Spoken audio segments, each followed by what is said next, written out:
Good morning. Good morning. Good morning. My name is Donnie Glover, publisher of BlackUSA.News and publisher of BeMoreNews.com, the news before the news, where we uncover the truth. Happy Monday. We made it through the weekend, even in a tough city like Baltimore. Been finishing up the book, I Am Black Wall Street. I have an editor who is a perfectionist. I wish he'd just come on. But anyway, the book is about the history. We look at the history, the contemporary history, if you will, of the Western Hemisphere. Quite often it's told from a Eurocentric perspective, rarely, if ever, from an Afrocentric perspective. This book, I Am Black Wall Street, takes a look at the history behind America's most accomplished Black community, and that's Tulsa's Greenwood District. And of course, in a month, May 31st, will mark 100 years since the bombing from the air and the burning to the ground of Tulsa's Black Wall Street.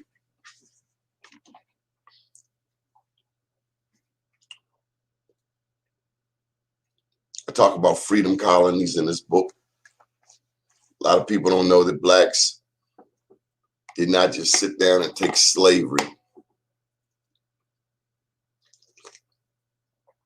Wherever there was slavery, I can assure you, and I pointed out in this book, wherever there was slavery, there was an equal, if not stronger, resistance to slavery. And that's throughout the Western Hemisphere, from Brazil to Mexico, Panama, Haiti, Jamaica, all the way to these United States, specifically Florida.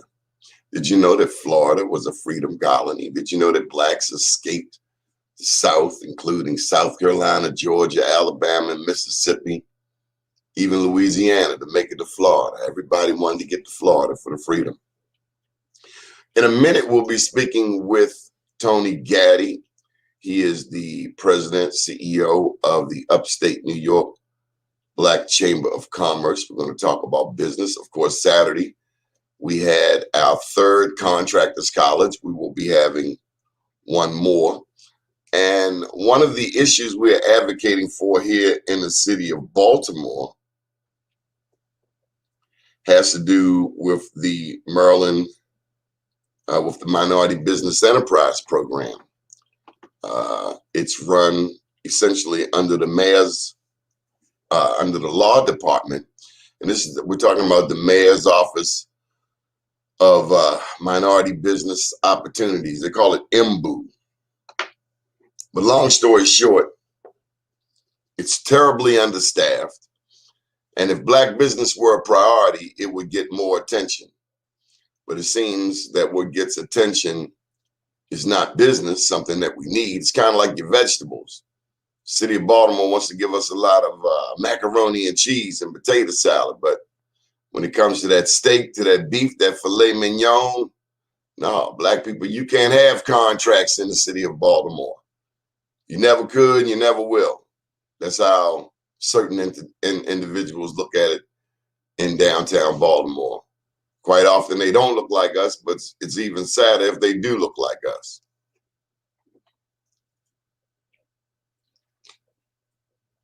On Saturday night, we had a chance to talk live from the prisons.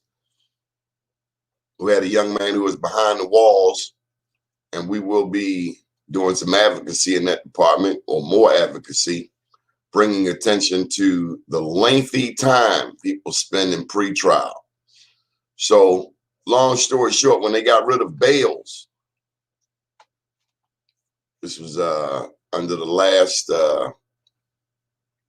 when did that happen? See, this is 21, I guess this happened about 2018 or so, but they got rid of the bail program. The entire state of Maryland was against the bails. And so what it is now, if you get locked up, you're either immediately released or you are held. And what we had on Saturday night was a young man, Jamal, who has been held in pretrial. He has not even gone to court. He's been held in pretrial for nearly 3 years. In that time, it was expressed that the state has come at him several times to accept the charge, but he's fighting for his innocence. Imagine that. Imagine being innocent of something, be accused of something that you're innocent of, but it takes you 3 years to go to court. That's not a speedy trial. So we're going to be talking this week with our lawyers, including Attorney Keisha Brown, the Black Lawyers Roundtable, and see if she can bring some attention from the lawyer's perspective, the Black lawyers' perspectives, as to what works and what does not work. But imagine being locked up for 3 years and you haven't even gone to court. That's how it is. Now, on another note, I want to say this. We have to get the fathers back involved with their children's lives. Many of our fathers are incarcerated or adjudicated, dealing with some kind of, in some way, with the criminal justice system. When you look at the young men on our streets today that are running reckless and lawless, quite often there's not a father in their life. And you already know why, because a father, if they had a father in their life, they had a strong male figure, they wouldn't be doing some of the things that they're doing. What's lost in these streets of Baltimore and across America is respect. I think Gaddy said it best. Little homies don't respect the big homies no more. Yeah, I do listen to a little rap music. Little Gaddy. Gaddy's got a song out about my city. That's the name of it, My City. And that's the line that's repeated in the song over and over about the pain in the streets. And he's talking about Memphis, but it's across America. Just a lack of respect. People sell drugs in front of children and old people without regard. And so when we do end up in these situations, these legal situations, hopefully we learn some lessons. Another thing that's unfortunate is a lot of people don't seem to get an education until they get locked up. Why wait until you get locked up? Why not just get your education now? We got a lot to fight in these streets. We got a lot that we're up against. And just got to keep fighting, whether it's minority business enterprise, whether it's dealing with ex-offenders, whether it's our public school system. You know, Fox did a story and everybody's still talking about it. The young man had a 0.13 GPA. A 0.13 GPA. How do you get a 0.13 GPA? And where was the parent? For years. Another story came out about a young person who was in the 9th grade for 5 years. What? And it's more common than we realize. But yet you got people in the school system making 6 figures, 200,000, 300,000 for what? We're kicking out an inferior product, and it's unacceptable. Good morning, Jean Perry. How are you this morning? Great to see you, and thank you for your support. One of our top fans, if not the top fan. So we're waiting on our guest, Mr. Tony Gaddy, from the Upstate New York Chamber, just reviewing some of the topics that we've been covered. Great interview last week with Faraji Muhammad, WEAA host. He's the host of For the Culture. Nice little sparring session, if you will, sparring of the intellects. Faraji's been in radio, although he's a young man. I think he's got a good 20, 25 years under his belt. And so it's great to have these young voices. If you're interested in media, just give me a call. We'd love to bring you on. Love to see if you can even muster handling your own show. The number's 443-858-2684. Going back to that young man who had been in pretrial for 3 years, he heard a segment that we do every Thursday night on WEAA at midnight. It's called Hip Hop Chronicles with the one and only DJ Mike Nice. And so Be More News has been doing a segment on there for a couple of years now, certainly throughout COVID. And a lot of people are tuning in more than we realize, even though it's a midnight show. So bear with me a moment and check on my guests. Sometimes people can't get through. It's new technology, a little challenging for a lot of people. Bear with me a moment, please.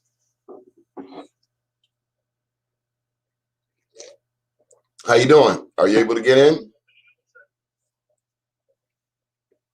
Okay. What else is going on? The city of Baltimore, these vacants. God, these vacants are a nuisance. Something has to be done about it. For landlords to be able to hold on to vacant properties for years without punishment, without recourse, without some type of challenge, it's just unreasonable. I don't care who you are. And I understand that real estate is, very important to this country, very important to building wealth. But if you're a slumlord, you got these vacants, just give them up. Well, the city just needs to take them.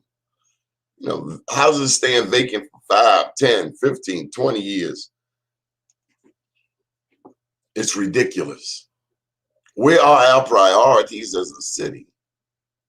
And when are we going to get somebody to address these things that are so glaringly obvious?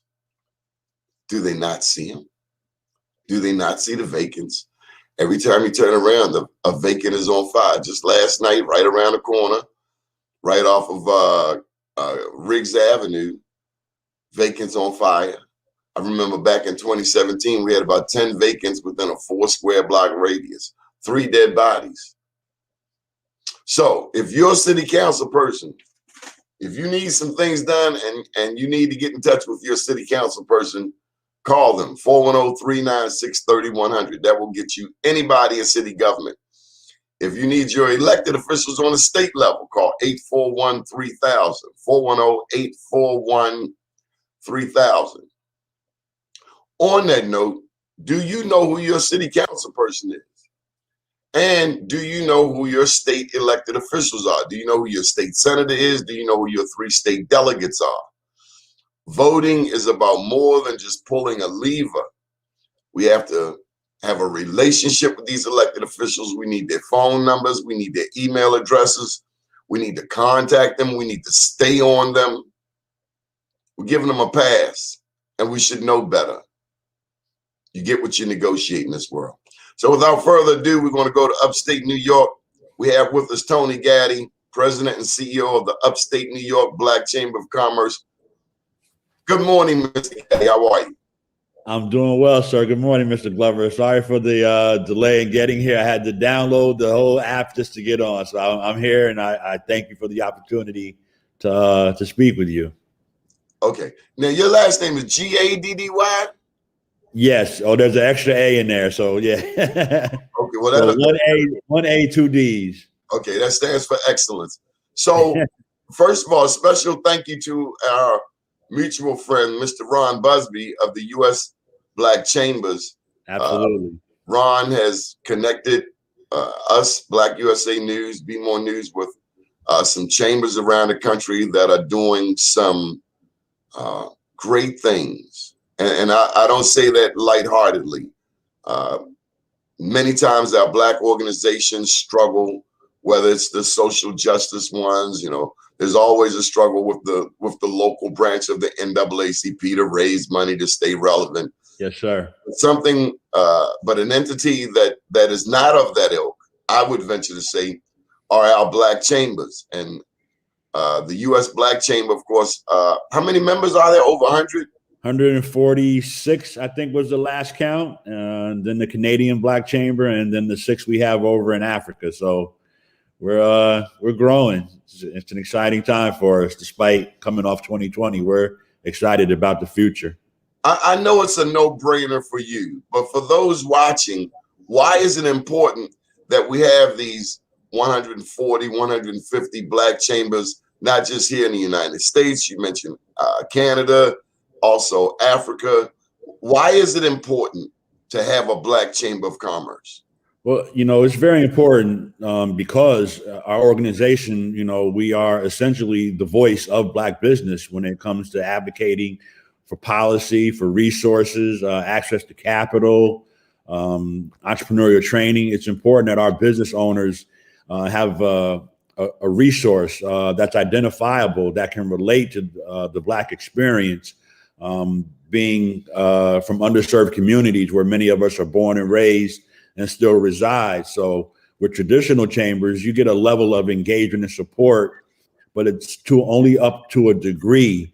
And that extra level of engagement that a Black chamber provides is unique. And a lot of times it's based on the experience that we go through as Black people who own Black businesses.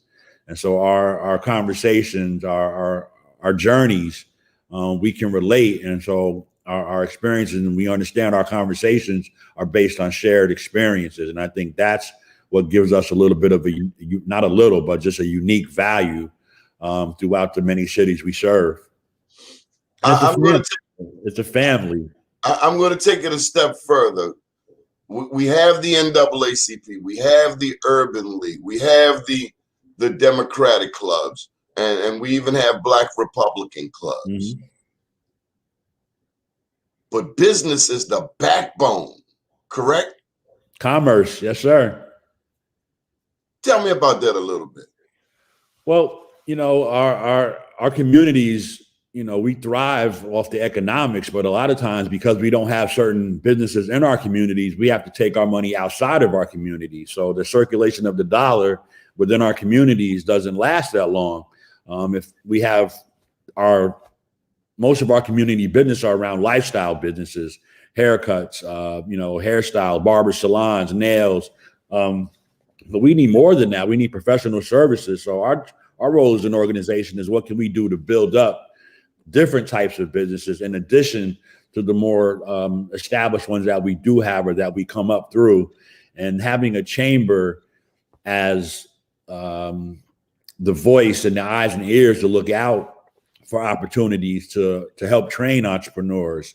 That's also aspirational too, because when you see something that you can identify with, it's inspirational. It lets the next person know, well, I can be that, I can do that. And now I have a resource that can assist me in doing that. So while we have the NAACPs and the urban leagues and the other organizations, they operate primarily on a social justice track. But with a chamber, we're more of an economic justice movement. And so there really can't be any social justice without economic justice. And if we're going to have strong Black communities, we need strong Black businesses. So in your neck of the woods, you're in the northeastern quadrant of the United States. Yes, sir. There, from that region comes a lot of IT and software and a lot of internet companies, a lot of technologies. I mean, your neck of the woods is our version, if you will, of Silicon Valley. Yes, it is. Yes, it is. And we are looking to get more involved and introduce more of our talent in terms of the workforce development, the business development, the economic development through STEM and STEAM. We're taking part in an event coming up called Career Jam. We're one of the sponsors, and that event is engaging with 7th and 8th graders to introduce them to careers across a wide variety. But we need to focus on the careers, not just of today, but of tomorrow. And so to your point, IT, we have companies that are members who are in the gaming industry with WB Games New York, which is part of the Warner Brothers family. That's an organization that's part of our chamber. We have a coding member, Albany Can Coding.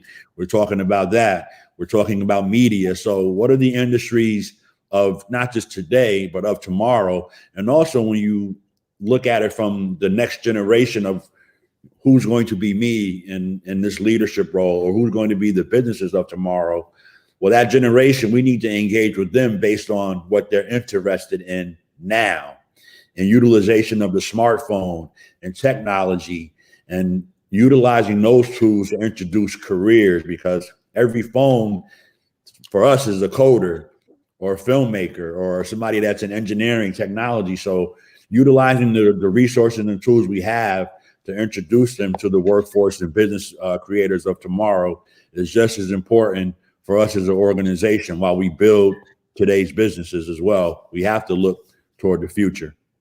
Is tourism an important part of the Upstate New York Black Chamber? And I have to ask you because I was kidnapped, kind of, sort of. Some friends kidnapped me and took me. Well, we were going to Niagara, and we made it to Niagara. But right next door to Niagara is a little town called Lewiston, New York. Mm-hmm. And there, Harriet Tubman had properties. And there's also, that's where the Niagara Falls turns into the Niagara River. So back in the era of slavery, if you crossed that river, Mr. Gaddy, and made it into Canada, you were free. Yes. So is tourism, I mean, especially considering, and it was a couple of little white kids who were telling me the history of Harriet Tubman in Upstate New York. Yes, sir. I mean, and she was born here in Maryland, but I've even seen a high school named after her in Louisiana. But I'm just curious, any thoughts on tourism, Harriet Tubman, and the Black history in the northeast part of the country? Tourism is a vital part of our organization in the future. A lot of times from outside of New York, predominantly most people come to New York City. It's really New York City is in many ways the capital of the world. So travel in and out of New York City is a given. However, if you go, take the thruway up north, you're going to see even more opportunities in other cities to visit. So tourism is a huge part. We're partners with an organization called Discover Albany that is essentially the tourism bureau for the capital region in the city of Albany. And we early on identified that it was important that we become a partner with them to present and pitch upstate New York for people who are looking for a New York experience that's not New York City, where it's not as so the environment isn't as urban. There's more rural. It's green. It's open. It's more green than gray. So tourism, we have to not only bring people to New York, but we also have to retain talent in New York. As we build businesses and new careers, we have to, get people to look at upstate New York, the schools, the quality of life, the different aspects of it. So we definitely want more people to consider upstate New York and the history of it. There's an organization here called the Underground Railroad that provides tours of historical landmarks in the city of Albany in the capital region about, literally the Underground Railroad. So they provide tours. And so we want people to consider upstate New York as part of their, destination or relocation when they're considering New York State as a whole. Don't just, everybody loves New York City for the fashion, the culture, the arts and everything. But here in upstate New York, there are opportunities as well. And that'll going forward will be a huge emphasis on our work as we establish businesses. We want other businesses to consider us when they start to look at their expansion opportunities and growth. And there was another Maryland that has some history there in Rochester, Frederick Douglass. I think he started Freedom's Journal newspaper in your region, your area. Yes. We have a relationship up there. We've been in Rochester.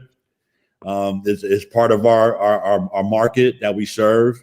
It was only interrupted. Our engagement up there was only interrupted by the pandemic. So as things open up, Western New York, including Rochester, Buffalo, we'll be doing a pitch competition in Buffalo with our partners there. So Western New York, Central New York, the Hudson Valley region, where we're part of the Hudson Valley Economic Development Corp. We have to look at, as we did when we pitched ourselves to U.S. Black Chambers, we felt that if we were having certain challenges here in Albany as the capital, chances are Buffalo and Syracuse and Rochester and other parts of upstate New York may have been experiencing some of the same challenges toward their growth and sustainability. And so when we engage with Buffalo, there may be organizations that do Chamber of Commerce work, like there's one in Syracuse that really does great work, Upstate Minority Economic Alliance. is somewhat their chamber of commerce. However, they are a standalone entity. When we met with them, we let them know that we're not here to compete. We're here to collaborate, partner with you. What can we do as the Upstate New York Black Chamber that's part of U.S. Black Chambers to make Syracuse Black business and Central New York Black business stronger? And that's the message we carry throughout New York State, upstate or downstate, and across the country, because our membership isn't limited to New York. We have members as far west as Los Angeles and as far south as DC and Florida because of the opportunities that exist here in New York State. And so that's been part of our mission from day one, is what can we do to establish stronger businesses in upstate New York while also bringing new businesses into upstate New York. That's a great segue. Now, did they just rename an airport in that area? Was it Buffalo? They renamed it Frederick Douglass Airport, or? You know, I'm not 100% sure of that. So you got some information on me that I don't have right now. So, but I will find out. Yeah, Frederick Douglass, one of his descendants, they have a foundation. I think they're now based in upstate. I have to connect you. Ken Morris is his name. Ken Morris, direct descendant. But as you were tuning in, I was talking about the need for us to know our state elected officials. Now, you State, being there, county, city, all of them, every level. How does that work for you? Why is that important to you? Well, you know, our 5 pillars, number one is advocacy. And so when it comes to advocacy, that is directly engaging with the elected officials who are responsible for the legislation and the things that govern business. If we don't have relationships with them, then we're really not as effective as an organization in advocating on behalf of businesses, because those are the people whose ears and perspectives we need to influence based on the information we have from our members. And this is what's relevant to us. So whether that be the Common Council, the county legislature, the state Senate or Assembly, or all the way up to the national level down in DC, which is we're fortunate to have, you know, we have to have their ears. They have to hear our voice. Otherwise, our needs and our just our perspective and the resources that we need, if we don't have access to them and we can't engage and speak with them, how will our voices ever be heard? So number one, and relationships are the most important aspect of the work we do. It's the most, because that's people. We're in the people business, whether they be members, business owners, or elected officials. Our value and our number one currency is in our relationships. So I would imagine that say whoever's in the Black Chamber in New York City, and I'm not specific about the name, but they need the Black folks in Albany, in upstate New York, because you're close to the Capitol. That's if they right. need to know what's going on there, or That's they right. need something, advocated for in person, I got to make a phone call to Mr. Gaddy. Mr. Gaddy, I need you to tap Senator so-and-so on the shoulder, right. and remind them about this bill. There you go. And our office is about 3 minutes away from the state capitol for that very reason. When we opened up, we were maybe 10 minutes away. I mean, when we recently moved so that we could be, at the LOB or the Assembly or, the governor's mansion, which is down the street the other way, wherever we need to be in a moment's notice. Our proximity to the state capitol allows us to represent Buffalo, Rochester, the entire state. Even if we get a call from New York City, we can be at the state capitol to make sure that we advocate directly. And I think that is what allows our organization, when we say upstate New York, and our us being in the state capitol is probably our most unique value proposition as an organization, because when everybody who works on behalf of New York State, when the governor drops the gavel and says, this is where they come to, here, No other city. This is the state capital. Every other city in any other state is a dot on the map. There's only one star per state, and that's the capital. And so we understand that. And I think that's why our relationships in the other cities I mentioned, and even as far away as New York City, the entire city understands or the state understands when it comes to advocacy and working in government where advocacy has the most impact. Albany is the seat of government in New York State. And so that aspect of what we do, we do not take for granted. And so we're talking about New York City, just to clarify, that's roughly 2 million Black people. New York City is 8 or 9 million. 9 million people, but Black people's about. Okay. Yeah. And so, those 2 million would be otherwise irrelevant on a state level. Although it's 2 million people, if they don't have a presence in Albany, it means nothing. Right. They're all their elected officials from any of the 5 boroughs. This city is their primary state address. Now they have offices in their districts, of course, because that's where their constituents are. They have to be available and accessible there. But if you looked at the roster or the directory of the New York State Senate or Assembly, all those addresses say Albany, New York, because this is their workspace. So on that note, I have to ask you, I've met online. She was on one of the shows on this network, Amy Griffin. Okay. And she told me that she helped start the New England Black Chamber of Commerce. Okay. So she was one of the people that helped advocate for Ron to be the president and CEO of the U.S. Black Chamber. But my question is, what other chambers are around you in other states? Yeah, we have the Long Island is the other New York State Black Chamber that's part of U.S. Black Chambers. There's the Philadelphia, Delaware, New Jersey. We have several on the East Coast corridor. Obviously, there's a Greater Washington, that area. So just really along the East Coast corridor, those are the ones that come to mind. We're the furthest northern U.S. Black Chamber, though. Oh, really? Nothing in Connecticut? I have not engaged with Connecticut, so I'm not 100% sure, but I don't believe so. Wow. There's room for growth. So how have your businesses been able to navigate COVID and the pandemic? Well, I mean, as I'm sure you know, we've lost over 40% of Black businesses during COVID. So, that's been difficult to really fully embrace, because that's, you hate to see anyone go out of business, especially a Black-owned business. Here in Albany, in the capital region, the challenges are proportionate. Businesses that are already kind of struggling to maintain as they grow, predominantly mom and pop, smaller businesses, they struggle. Paycheck protection wasn't the end all be all that it was advertised to be in its first rollout. There have been some adjustments made to it.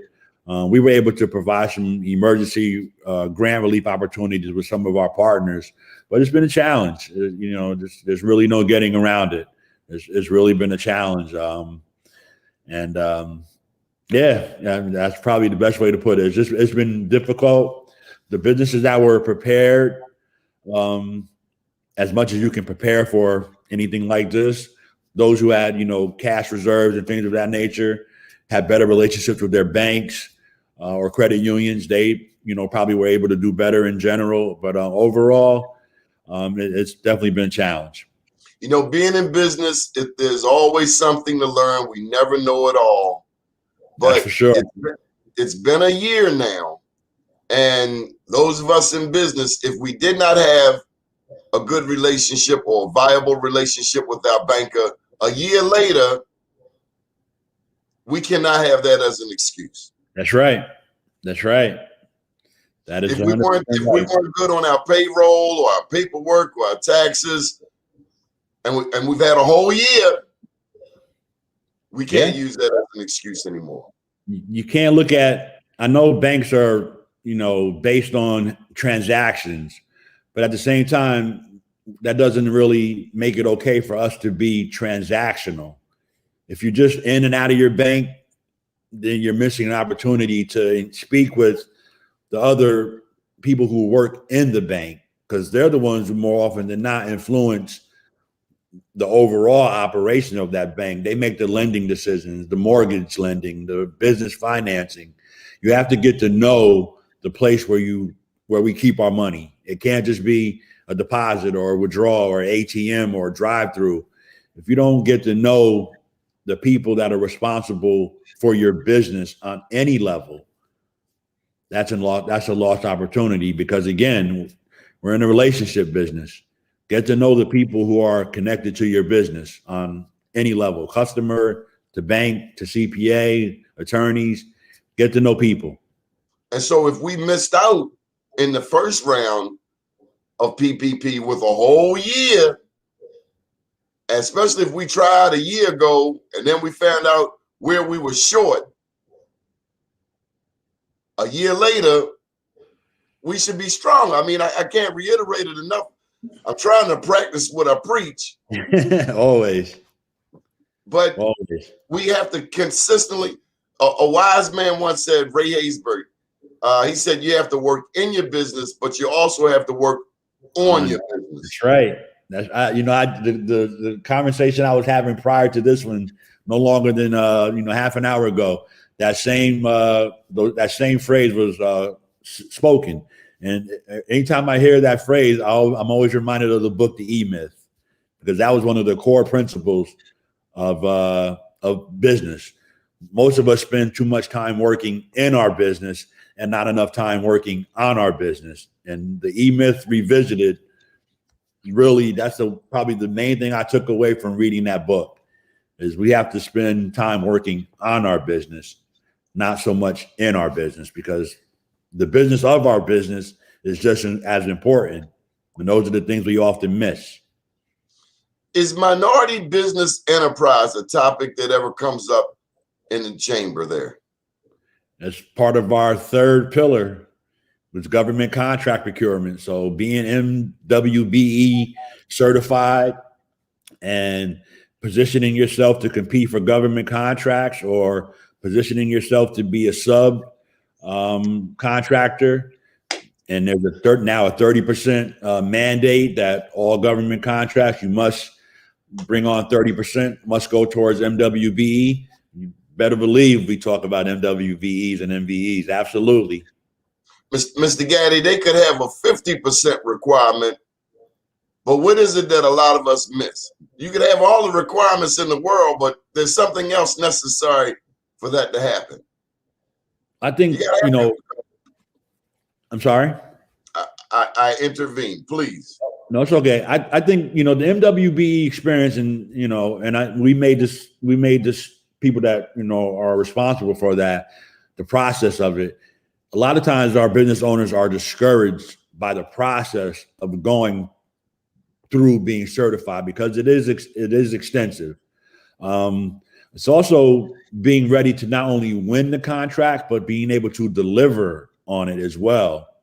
So just because you're eligible, you still have to be able to deliver. Now, because a lot of our companies, at least to my experience right now, are at the sub level, it's difficult when you're trying to basically crack the good old boys club, so to speak. So a lot of the companies that have been in this space for a long time, they've kind of figured out a way where, the W in many ways has become part of the MWB experience. So that 51% requirement, there are ways to kind of navigate that and still win the contract. So again, it's about process. It's about preparation. It's about being able to, deliver on that. And again, the relationship value, I will emphasize that again. It's not always what you know, and it's not always who you know. It's who knows you.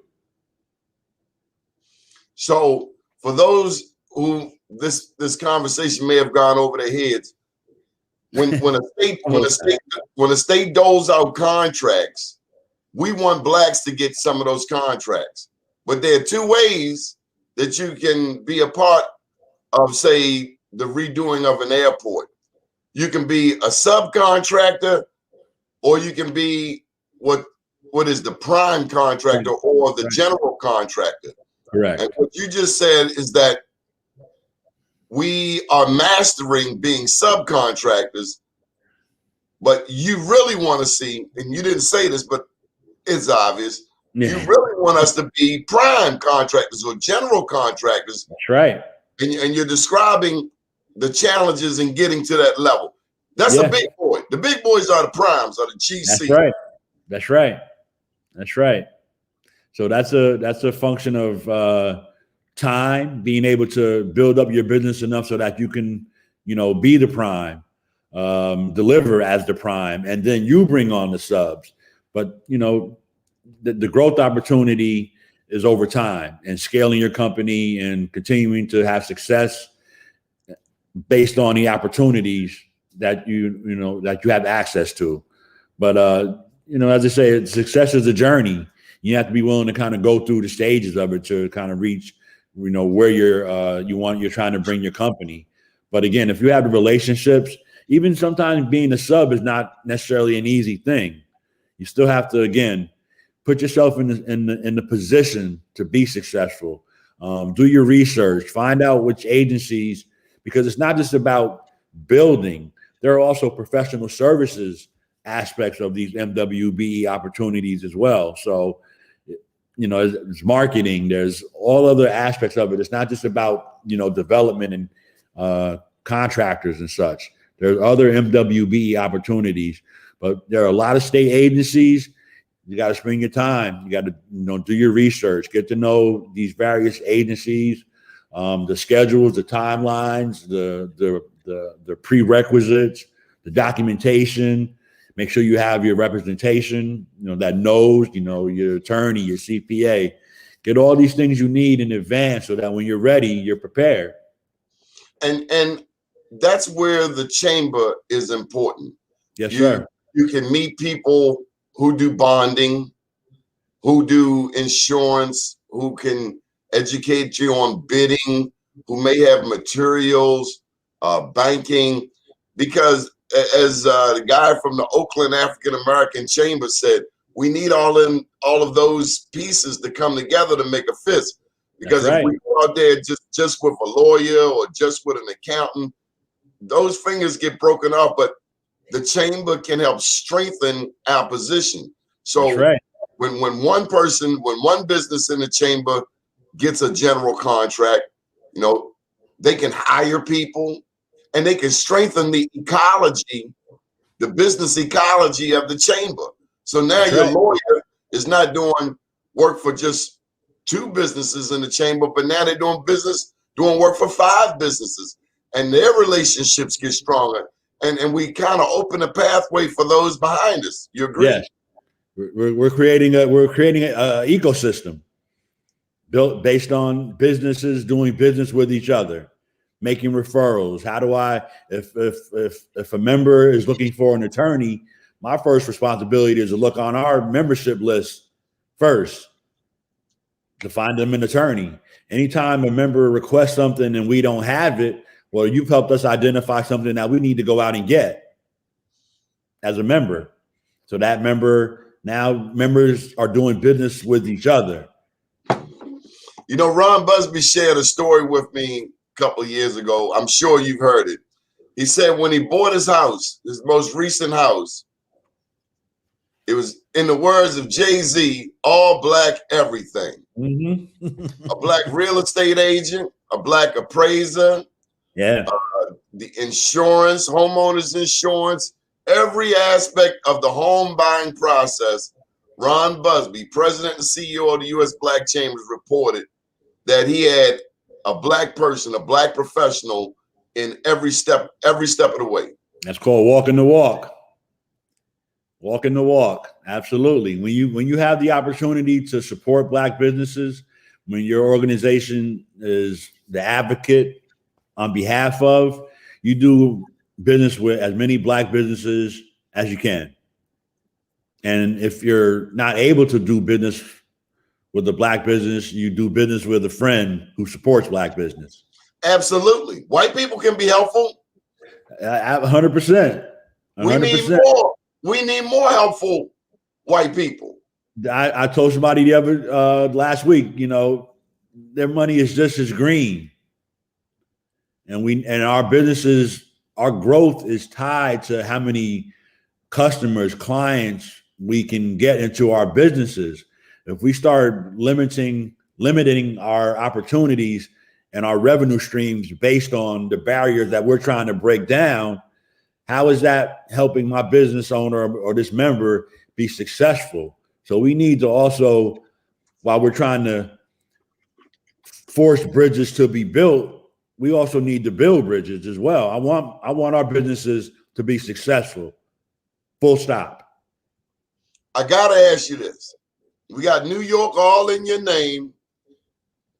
Being from Baltimore, one of the things New York is known for is entertainment. It's music. It's mega stars. I mentioned Jay-Z, Alicia Keys, the whole hip hop history from Queens to the Bronx. Yes, sir. Mr. Gaddy, how do we get this generation, the ones behind us, how do we get them involved in the chamber? How do we get them to use their platforms? We use our entertainers. They can make a cognac brand famous. Mm-hmm. They can make a pocketbook famous. They can make a European designer from Italy famous. Yes. Off of our $2 trillion in annual disposable income. Mr. Gaddy, how do we get the hip hop generation? How do we get them business minded so that they can go to Albany, New York and stand on the floor of the New York General Assembly and advocate for 35% MBE, or using their brand to push the businesses in the Upstate New York Black Chamber, whether it's a construction company, an engineering firm. I don't mean to ramble, but it's okay. How do we connect those two?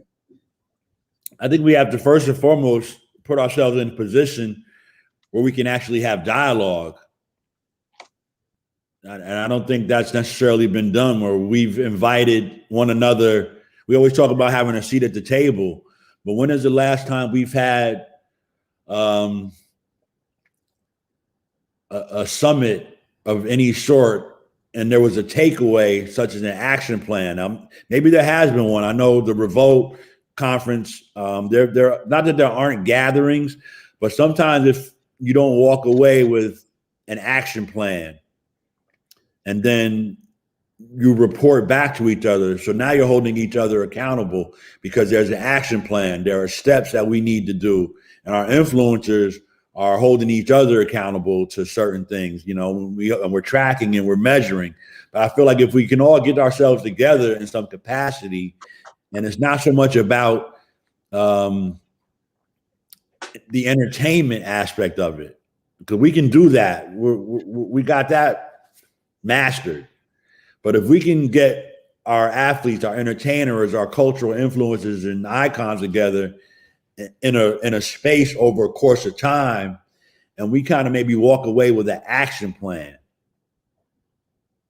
Like we have our black print that kind of guides the organization around the policies. I gotta steal that. I'm going to be stealing that one from you. Say it again. The black print. Our 2021 Black Print is available on usblackchambers.org. And that basically is the Black Print, is the guide for our organization, all of us throughout the organization.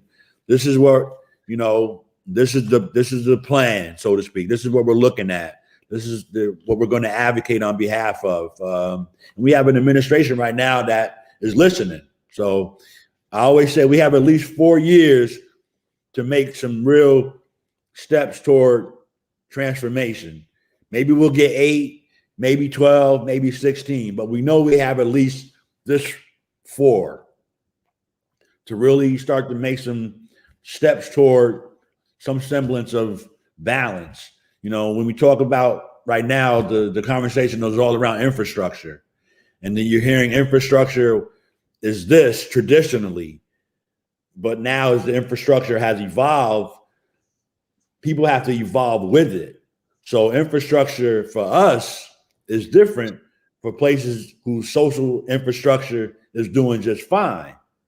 So if traditional infrastructure is roads and everything else that infrastructure has always been. But in our communities, infrastructure is childcare, healthcare, education, wages, and it's the conditions of streets and roads and transportation on top of that. So infrastructure for us is also about internally, our infrastructure needs repair as people. Mental health, the dealing with the trauma that has fractured our community. So infrastructure has evolved, and people have to kind of come with that.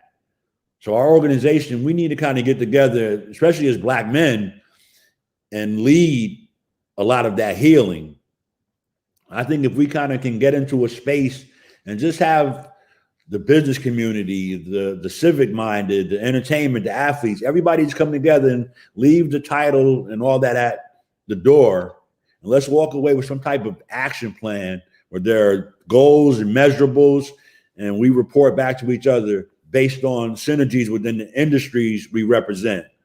So if you're in media, you guys, ladies and men, gentlemen, you work on media, all things media, sports, whatever, real estate development, and whatever there's symbiosis of industry. That's like a committee or a subcommittee. It's almost as tantamount to forming your own infrastructure ecosystem. You have to have some semblance of what's going to guide it. And I don't know that. I'm not saying that hasn't been done. Maybe it just hasn't been executed, where people are throwing in and investing in something that's greater than them.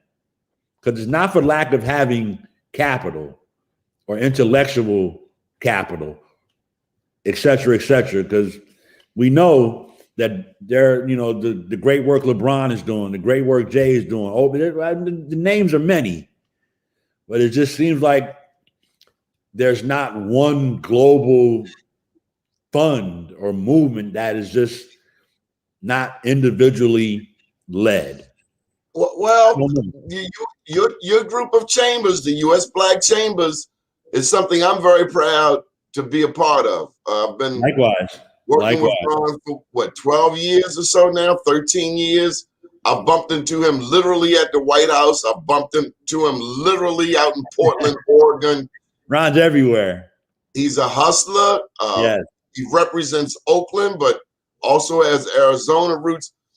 But as you were talking about us as men and leading, tell me, because we only have a few minutes, I wanted to get your input about the Black women.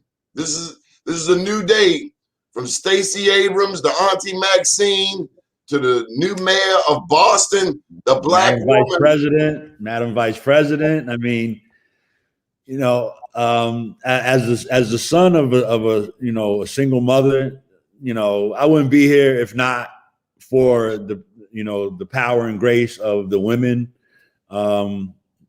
presence in my life. So at the same time, I feel like as Black men, we have to step up. Not that there aren't Black men who, haven't been here or stepped up, but for the most part, the majority of my peers in my inner circle and even layers going outward, the majority of us were raised by single women. And so the advantages and the presence of having strong Black men in our communities as pillars of our communities, that's one of the things that I cherish most about the work I do.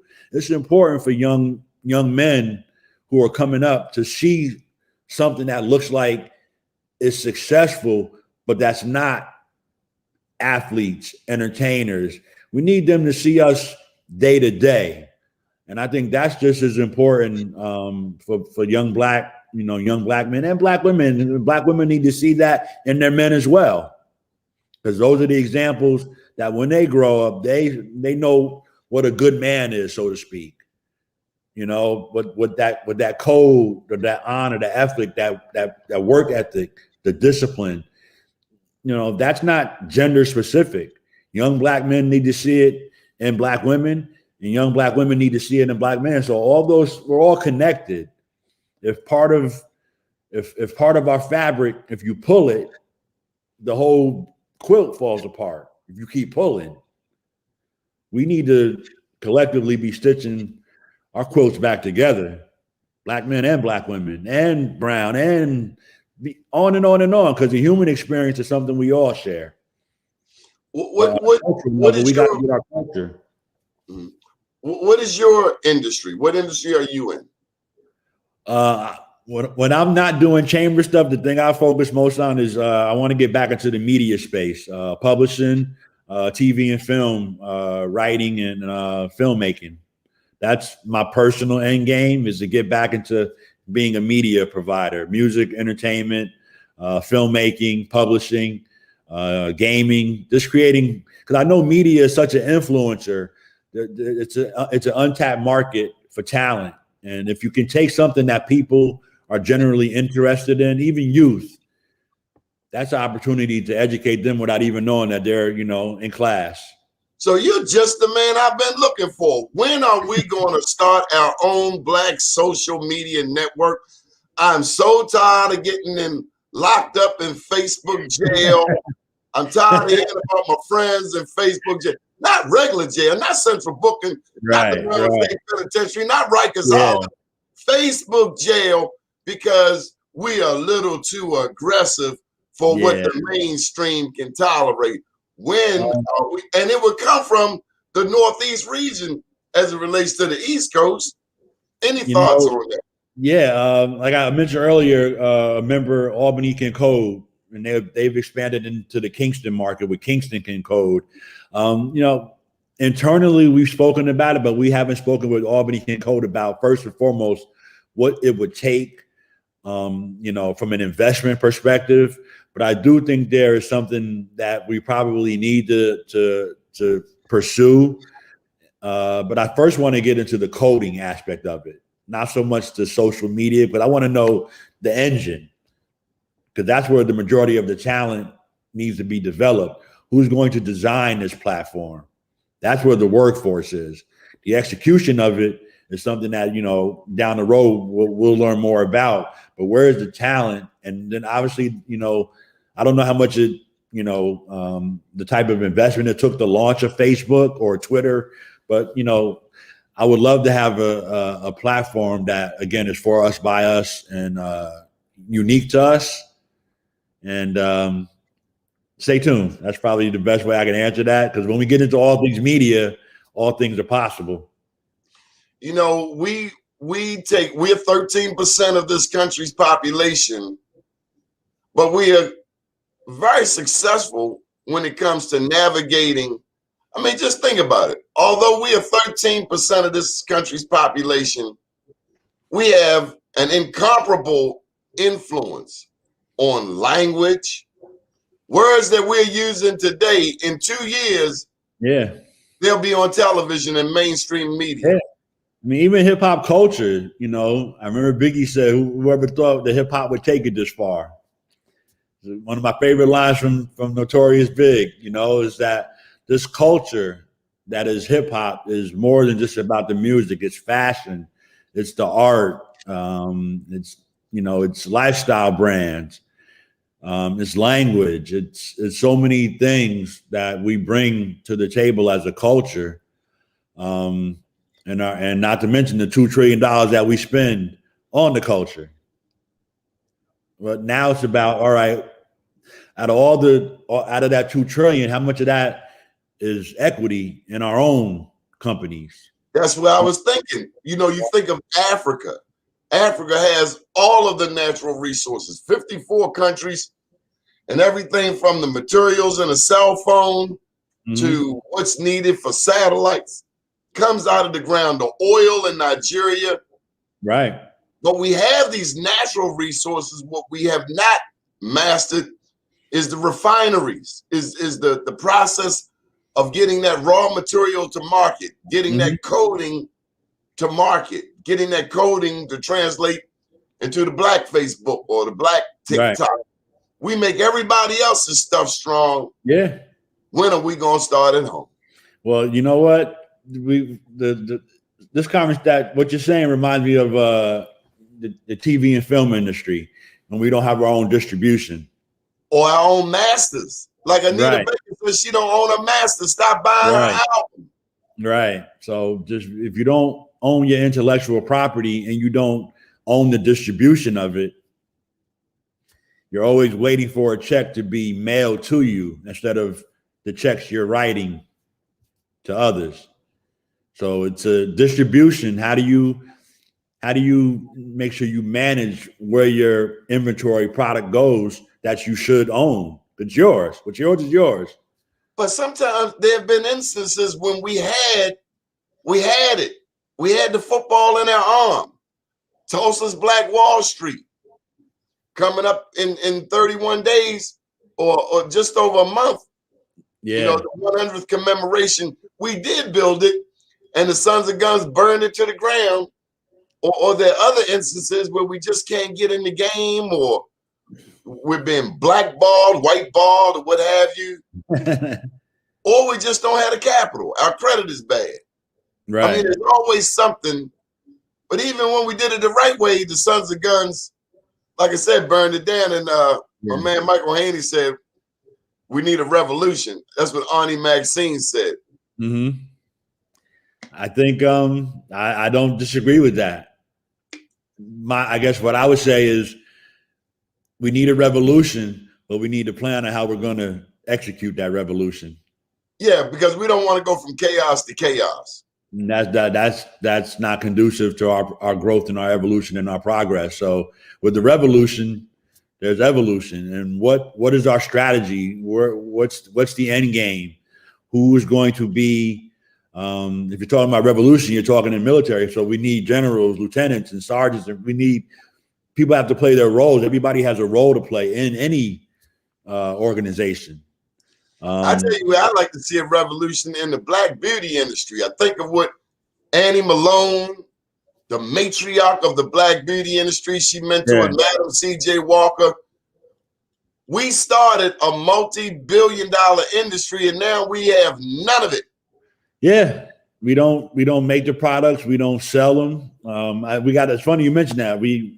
Our first member in Buffalo is actually a retail store that sells their own as opposed to just being a hairstylist or a barber. I've been talking to barbershops here, a few gentlemen, about joining forces and buy collectively. It would take their price down. Yeah. See, the other ethnic groups have whiteballed us, blackballed us to where we got to. Did you know that China, India, and Great Britain are the #1 producers of hair weave? I did not know that, but it doesn't surprise me. We're consumers. We have to stop. It's not that we need to stop being consumers. We just have to produce the things that we're consuming. The poor black beautician, there was a time when the black woman went to the beauty salon on Saturdays, got her hair done every 2 weeks, every 3 weeks. But now they go in there and they got needle and thread going through the hair. And it's like, what in the world? Yeah, but when they go buy their supplies and products, and the barber buys his clippers, he's not buying it from another black-owned business. Now we have a new one that opened up locally here that said, instead of opening up a barber shop, I'm going to open up a shop where barbers shop. You know what I mean? Instead of opening up a hair salon, I'm going to open up where the hair salon gets his hair. We need more of that vertical integration, so to speak, of the lifestyle industry is what I've been trying to get barbers and hair salons to embrace, where you buy the products in your own store that you all invested in, Instead of all of you buying your own spot to rent out and rent chairs, you buy the building and you all rent the space in the building. And one floor is hair, one floor is barber, one floor is mani-pedi, and you own the building. And then when you reach capacity, you go do it, repeat. That's what you need to be buying next door to each other. Gaddy, that's a tough group to bring together, to try to bring salon owners together. It's like a cat fight. You need a non-beauty industry person to pull them together, but it's so much. I guess it's fear of I believe this. If you're good at what you do, you ain't got no time to be worried about what somebody else doing because you're too busy doing your thing. Right, that's part of it, but also there's the other thing about it is that everybody wants to be a boss. Oh, I don't care who wins. I just want to be on the winning team. Well, you can still be a boss, but we have to start developing more leaders because a leader doesn't mind when somebody else leads. Well, you're dealing with self-esteem and mental health right there. And that's why I talked about infrastructure earlier. If I feel good about me, I can lift up a Mr. Tony Gaddy. Right. Before the day, a total stranger, but I see what you're doing, and I have to use this platform to push your agenda. That's a given. I can celebrate your win as much as I will hope you celebrate mine, and I know I'm gonna celebrate mine. Seeing a member win, that's a win for me and for us. We need to foster that and celebrate each other's successes as much as we would celebrate our own. There was one thing I did not ask you, and I know we're winding down, but last question. Are you familiar with what happened in Boston?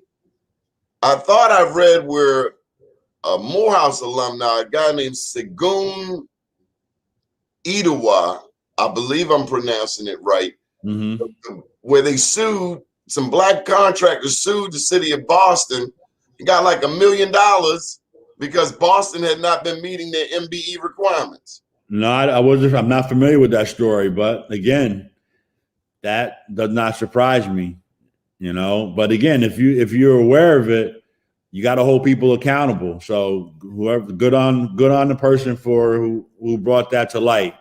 Yes, sir.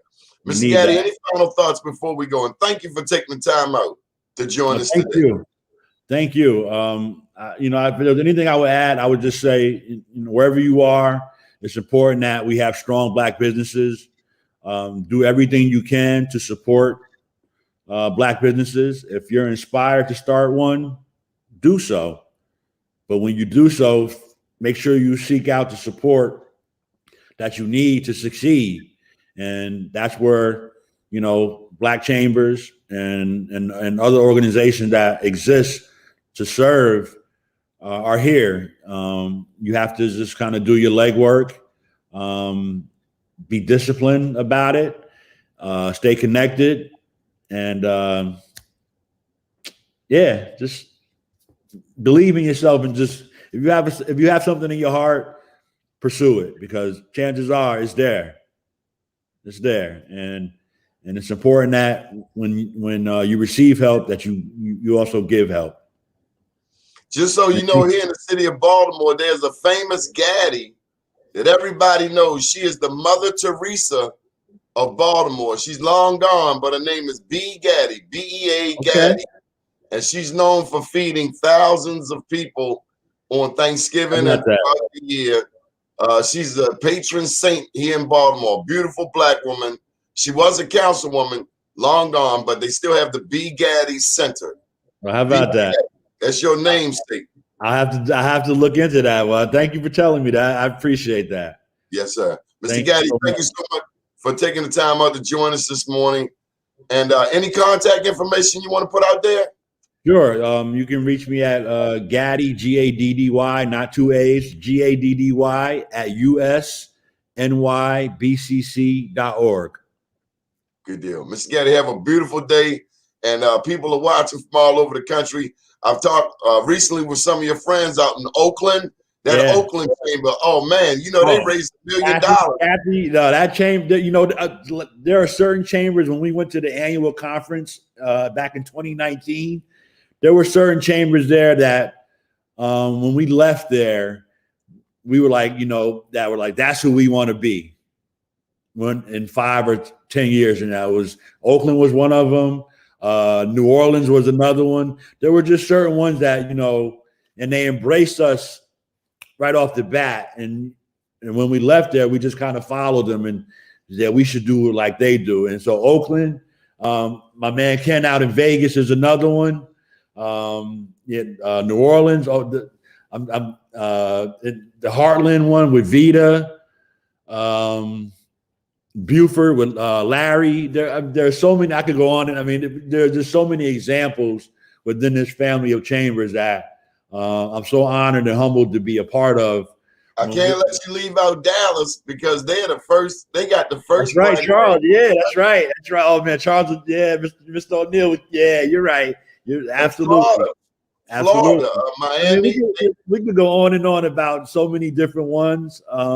Last thing I want to say, about 30 days into the new administration, the White House convened the U.S. Black Chambers, and it was just us and Vice President Harris and Secretary Yellen. And so when you looked at the screen, you saw all these little monitors, and it was so beautiful to see that all those monitors were representatives of U.S. Black Chambers throughout the country. One of the best screenshots I'll ever hold here was that one, WhiteHouse.gov and U.S. Black Chambers, and all of our little screens on the monitor with Madam Vice President and Madam Secretary Yellen. One of the best days of 2021.